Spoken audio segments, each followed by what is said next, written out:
She's not saying the words, but her body already has. And if you miss this moment, it won't come back the same way twice.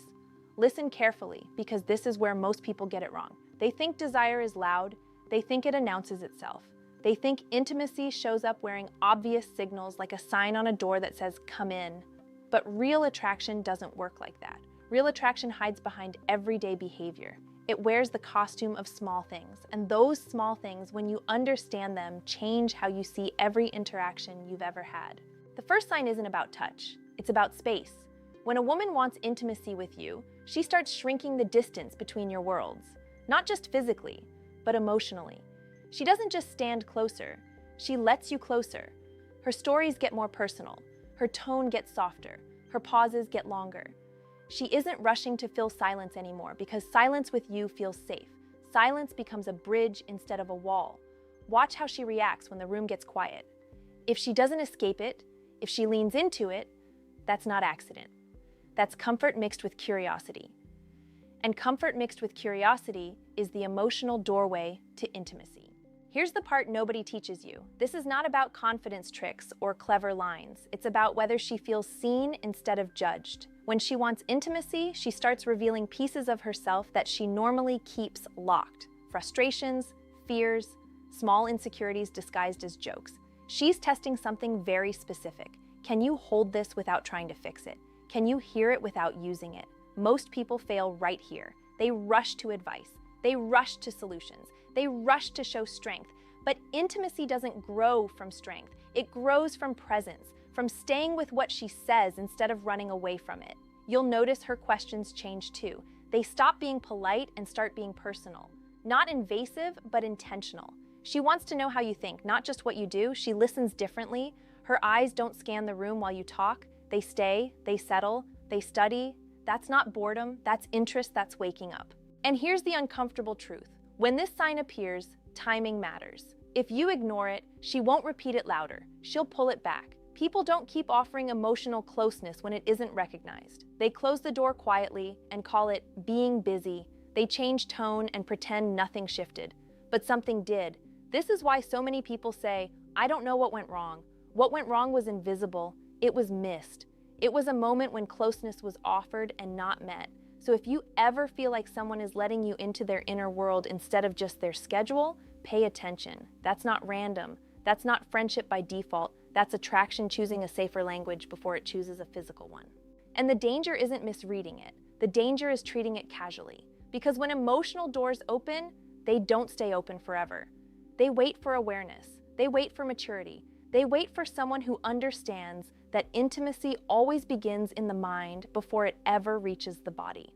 The second sign is more dangerous than the first because it hides inside behavior that looks ordinary. It's how she touches the moment instead of touching you. When intimacy is forming, she doesn't reach for your body right away. She reaches for your attention and keeps it there. She finds reasons to stay in your orbit. She stretches time. A quick conversation turns into an hour. A simple message turns into a thread. A goodbye turns into one more thing. This isn't coincidence. This is psychological proximity. She's practicing being with you before she's with you. You'll see it in how she reacts to your presence. Her energy doesn't spike like nervous excitement. It settles like something that fits. She becomes more expressive, not louder. More playful, not dramatic. Her humor changes. It becomes teasing instead of neutral. Not cruel teasing, personal teasing. The kind that only works when someone feels close enough to risk being misunderstood. Here's the subtle part. She starts mirroring you, not copying you like a parrot, but syncing with you.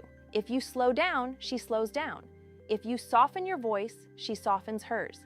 If you lean in emotionally, she leans in too.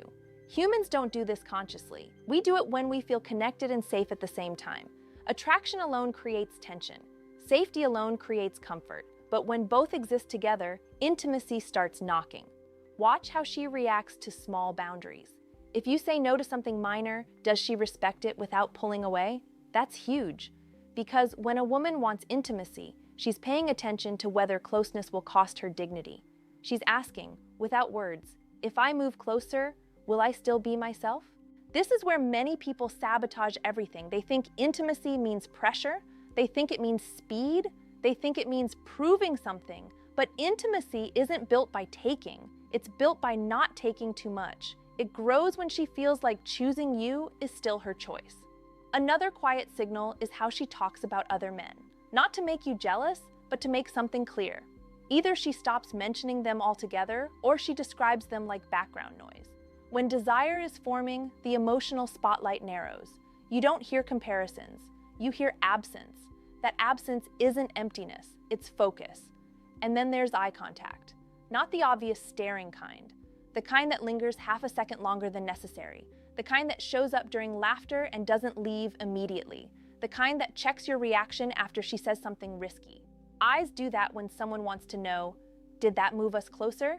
What makes this sign powerful is that it feels natural while it's happening. You only recognize it later when it's gone. You realize the conversations aren't as long. The teasing disappears. The closeness becomes polite again. That's not randomness. That's withdrawal after unrecognized invitation. People think desire is aggressive. It isn't. It's patient. It waits to see if it's welcome, and when it isn't, it doesn't scream. It simply steps back and pretends it never showed up. So if you ever feel like someone is lingering in your space without a reason, stretching time without a purpose, and syncing with you without trying, don't assume it's meaningless. Meaning doesn't always announce itself. Sometimes it just sits beside you and waits to be noticed. The third sign is the one that scares people the most because it feels like vulnerability. When a woman wants intimacy with you, she doesn't just open up. She watches what you do with what she opens. This is where desire and trust start sharing the same space. You'll notice her behavior shift when something emotional appears. Maybe she talks about a hard day. Maybe she admits confusion. Maybe she shows frustration without hiding it behind humor. This isn't weakness, it's an experiment. She's placing something fragile between you and waiting to see if you step on it or protect it. If she wanted only attention, she'd keep it light. If she wanted only validation, she'd keep it flattering. But when intimacy is forming, the conversation gains weight, not drama, depth. She lets you see her when she's not performing. And here's the part most people misunderstand. She may test you by pulling back right after opening up. Not to manipulate, but to measure safety. If you chase too hard, she feels pressured. If you disappear, she feels exposed. What she's watching for is steadiness, not intensity. Steadiness says, you can come closer without losing yourself. Another signal shows up in how she allows you into her routines. Not her schedule, her habits, the small rituals, morning messages, late-night check-ins, sharing moments that don't look impressive but feel personal. When someone lets you into their ordinary world, that's intimacy before touch. That's saying, this is where I live emotionally. You're allowed here. Her body language will start reflecting comfort rather than display. She won't sit stiff. She'll sit naturally. She won't guard her posture. She'll turn toward you without thinking about it. Feet, shoulders, and attention align in your direction. These aren't tricks. They're unconscious signals of where the mind feels drawn. Listen to how she uses your name. When intimacy grows, your name becomes warmer in her mouth, softer, more intentional. Names carry meaning when emotions are attached to them. It's not about frequency, it's about tone. You might also notice something else. She starts remembering things you didn't think mattered. A detail from weeks ago, a preference you mentioned casually, a story you told once. Memory is emotional currency. We remember what we care about. Forgetting is neutral. Remembering is selective. But the most important part of this sign is how she reacts to your honesty. When you share something real, does she lean in or shut down? If she mirrors your openness instead of avoiding it, that's not coincidence. That's resonance. Two inner worlds recognizing each other. And this is where the risk appears. Because intimacy isn't guaranteed just because signs show up. It still needs response. It needs emotional leadership, not dominance, direction. Someone has to acknowledge what's happening without crushing it. You don't do that with pressure. You do it with clarity, with calm presence, with respect that doesn't freeze into distance. If you've ever felt someone get close, then slowly drift away without explanation, it wasn't random, it was uncompleted connection, a door that opened but never got a knockback. And people don't keep doors open when nobody enters. Now comes the part nobody wants to hear. Recognizing the signs is useless if you don't know how to respond to them. Intimacy doesn't collapse because people are blind. It collapses because people panic. They either rush forward or retreat behind jokes and distance. Both kill momentum. When a woman wants intimacy with you, She's not asking for perfection. She's asking for emotional reliability. Can you stay grounded when the moment gets charged? Can you speak without hiding? Can you move forward without pushing? This is the balance most people never learn. The response that keeps intimacy alive is simple but uncomfortable. You acknowledge closeness without demanding more of it. You don't pretend nothing is happening. You don't act like it's a game. You don't drown it in strategy. You stay present and honest. Presence says, I see what's forming. Honesty says, I'm not afraid of it. This is where tone matters more than words. If you become overly serious, you create pressure. If you become sarcastic, you create distance. The sweet spot is calm confidence, not boldness, not hesitation, calm confidence. The kind that doesn't need to prove itself because it already knows what it's feeling. People think intimacy requires big moves. It doesn't. It requires small truths at the right time. A look that doesn't run, a sentence that doesn't hide, a pause that doesn't apologize. These are not dramatic acts. They are human ones, and humans recognize them instinctively. There is also something else happening beneath all of this. Fear, on both sides. Fear of misreading, fear of rejection, fear of ruining something good. That fear is what turns signals into confusion. It's what makes people wait too long or move too fast. But fear isn't a stop sign. It's a signal that something meaningful is at stake.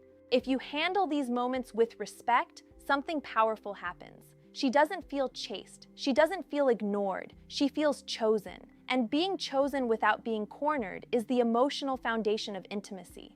You don't need to label it. You don't need to escalate it instantly.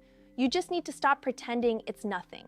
Acknowledge the connection in how you speak, how you listen, how you hold eye contact, and how you don't rush the outcome. Desire grows when it's given room to breathe. Here's the harsh truth most people avoid.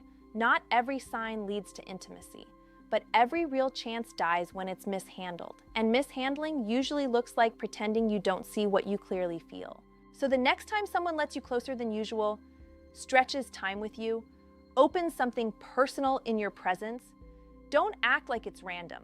Don't turn it into a performance. Don't reduce it to a trick. Treat it like what it is, a moment where two inner worlds are deciding whether to touch. That's not about conquest, that's about connection. And connection, when handled with awareness, becomes intimacy without force and desire without damage. Now I want to hear from you. Have you ever realized too late that someone wanted closeness with you?